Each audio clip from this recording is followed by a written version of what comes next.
So my starting point is, and I'll talk about in terms of the big picture, I'm not going to tell you where we stand or kaise mulk ke halat hain. All of you know this, and every Pakistani knows where we are. So I'm going to talk about what, in my opinion, we need to do different. That's what is going to be the context of my thoughts that I will be sharing. पहली चीज़ जो that I want to share with you is Quaid-e-Azam ने 1948 में एक तकरीर कर रहे थे जी, और उन्होंने कहा what Pakistan is going to have is peace within and peace without. That's our mission, and that is what Pakistan needs right now. First, you look at externally where we stand. ज़्यादातर दुनिया से तो हम irrelevant हो चुके हैं. There are events which happen which really bring that home. There was a conference going on in Dubai on the new Silk Route. Zuhair, this is like, it really hit me. अच्छा, वो speakers के पीछे पूरा panel बना हुआ है और उधर से new Silk Route दिखाया हुआ है, and उसके अंदर अफ्रीका के मुल्क मौजूद हैं, and Pakistan जिससे physically Silk Route गुजरता है was not even invited to the conference. You are irrelevant. And एक लिहाज से ये अच्छी खबर है कि बजाय कि आप सारी दुनिया को टेक ऑन करें, जो हम कोशिश करते रहे from time to time. But let's look at the neighborhood that we live in. In some ways, Pakistan is incredibly lucky. We share our border with the largest country in the world now, as of the last year and a half, the largest country in the world in terms of population, growing at a rate of about 6 to 7% per annum, one of the fastest growth rates in the world, and will be, in a matter of time, probably the third largest economy in the world. We share cultural, common history, common culture, language, so many similarities, food, etc., etc. And one tremendous advantage that we have, which is we provide the access into West Asia and through that into Central Asia and even Southern Europe for that country, and that obviously it's India that I'm talking about. And look at our relationship with them. Look at our trade with that country, it's close to nothing. Afghanistan, small country, much smaller opportunity, but every few months we see हमने Torkham border close कर दिया. We have no idea of the damage we have caused to the commercial potential of trade with Afghanistan by using this as one of the key levers of our policy. And look at what we are doing internally. We are effectively, at least the elite of Pakistan, the power elite of Pakistan is at war with itself. लड़े जा रहे हैं आपस में, political parties at each other's throat, civil military divide, judiciary divided, and मुझे वो टिक्का खान देख कर याद आ गया, मीडिया भी बैठा हुआ इधर, media divided. The whole country is literally at war with each other. So that's the first thing, and I'll talk about a few things that need to be done to do that, but we need a period of time. I keep on telling people, I keep quoting because Pakistan mein, the idiom that most people understand best is of course our religion and our history. So I keep saying, ये सुलह हदैबिया का time है, ये फतेह मक्का का time नहीं है. So even the Prophet, the greatest man who has ever lived and will ever live, at least according to our faith, compromised when there was a need to do that. 1200-1500 लोगों के साथ जा रहे थे, बाहर रुक गए, एग्रीमेंट साइन कर दिया, ऐसी टर्म साइन की कि अपने जो साथी हैं उन्होंने कहा ये तो आपने सरेंडर कर दिया है. And the same leader, just a couple of years later, जब उसके बाद 10,000 लोग थे, walks into the same Makkah and without a fight, without any bloodshed, achieves victory. Second is that we need to learn to live by some rules. दुनिया में मुल्क मुख्तलिफ निज़ामों के साथ कामयाब होते हैं. कोई दुनिया का मुल्क नहीं है, मुझे कोई एक दुनिया में मुल्क की मिसाल दे दें जहां पे कोई निज़ाम ही ना और वो कामयाब हो जाए.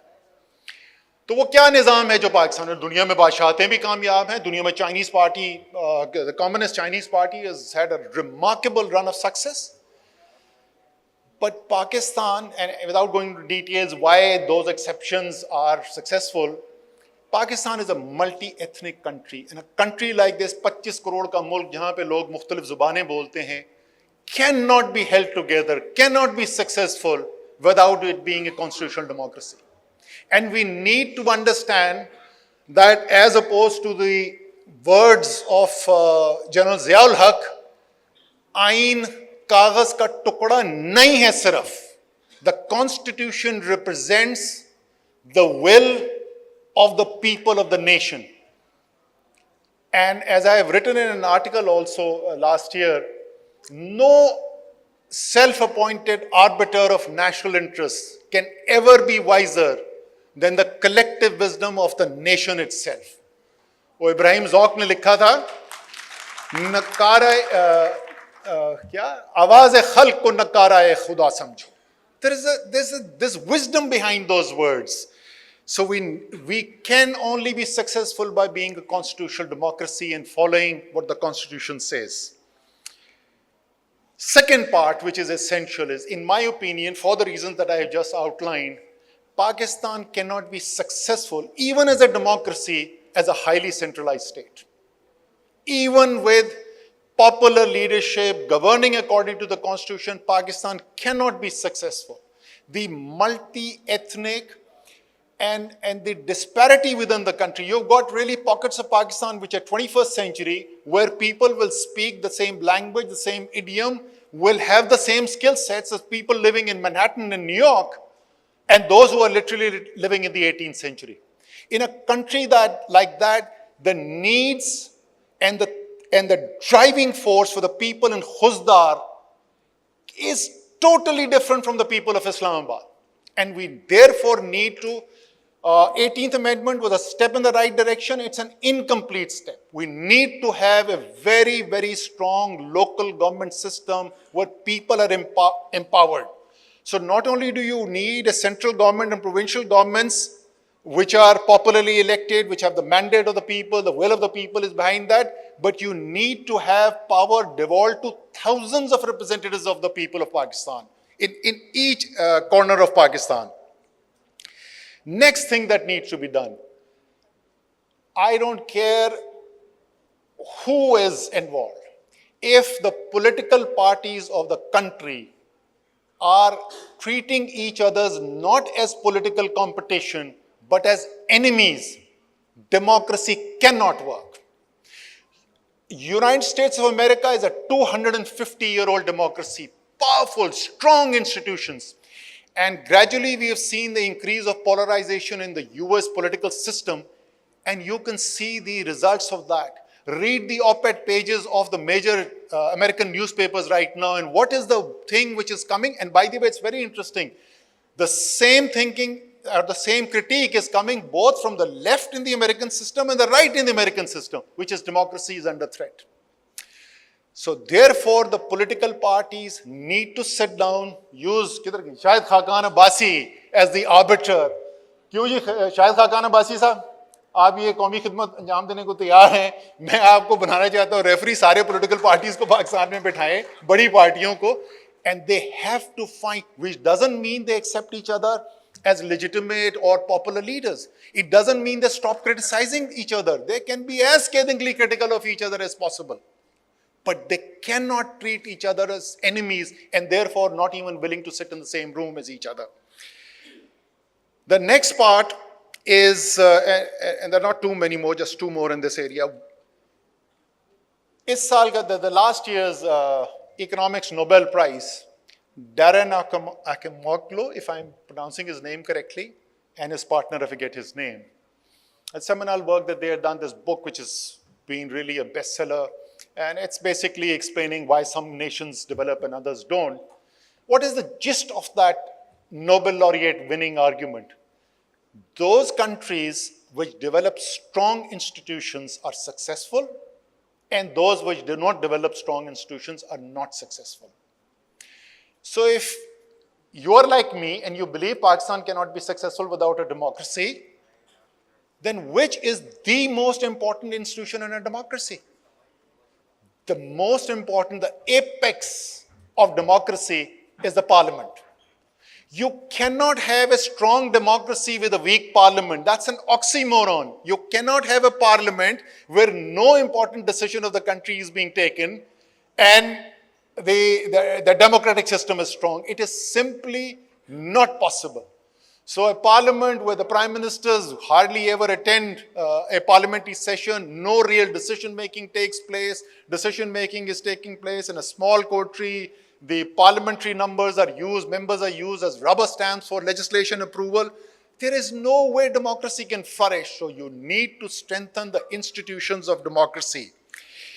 And the last aspect of it is one of the byproducts of this extreme political polarization and the weak parliament is, since no decision making, no real political issues get resolved in the parliament, so what happens?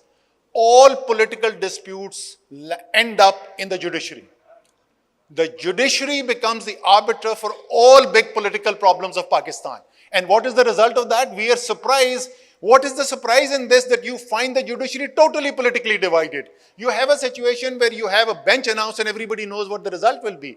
And literally you got judges who say, ye PTI ke judge hain aur ye PDM ke judge hain. And the biggest reason that's happened, well, there are two reasons for that. One is the continuous interference in the democratic process by the military and their need to control the judiciary and get the results that they want. But also the extreme polarization within the political system has resulted in the politicization of the judiciary or the judicialization of politics, whichever way you want to look at it. So those are the biggies, in my opinion, which need to happen in terms of the political things. On the economy, I'll talk about just one really important thing, and that is Pakistan we are caught in this loop of IMF programs after IMF programs after IMF programs. IMF programs are designed for macroeconomic stabilization, and macroeconomic stabilization is not only good, it is essential, it is necessary. There is no argument there.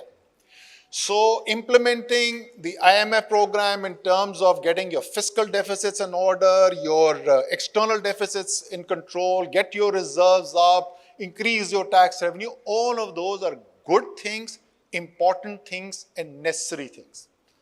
But stabilization, as I said, is an essential condition, but not a sufficient condition for economic development.